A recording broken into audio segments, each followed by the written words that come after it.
بات سمجھ آ رہی؟ یہ دیکھ اچھا میں سور کچی کوٹی تقریر کرنے واسطے گیا ایک ساتھ دوست بیٹھے سن وہ کہنے لگے بھائی جنہیں جنہیں کلمہ پڑھے انہیں جنت جانا ہے خوش ہو جاؤ مبارک ہو گئے تو نبی پاک سرکار نے فرمایا جس نے کہا لا الہ وہ جنت جائے گا اور میں کیا بھائی جان تقریر کر کے ختم ہونا کہتی میں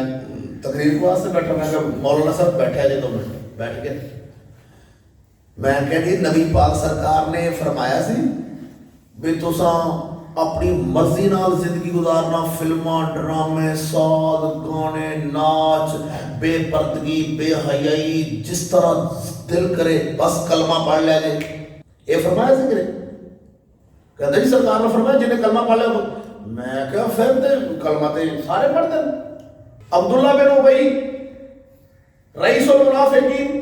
سورہ توبہ کھولو 10واں سپارہ کھولو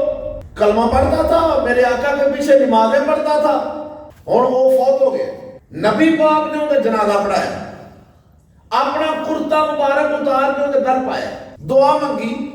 یا اللہ نے بخش دے اللہ نے وہی نازل فرمائی رب نے فرمایا پیارے حبیب 70 بارہ میں تساں دے واسطے دعا منگو میں انہیں بخشنا نبی سونا جنازہ پڑھا رہا ہے نبی سونے اپنی قمیض مبارک اتار کے پا رہے ہیں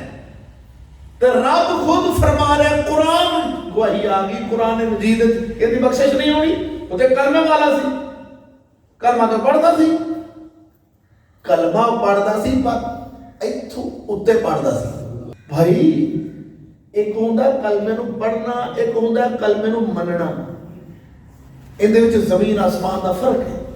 تے آپاں کلمہ رسول دا پڑھیے تے ریساں چوڑیاں دیاں کریے تے ساڈے وچ بھی کوئی رولا ہوندا نہیں ہے وے میرے بھائی اپنے آپ کو بدلو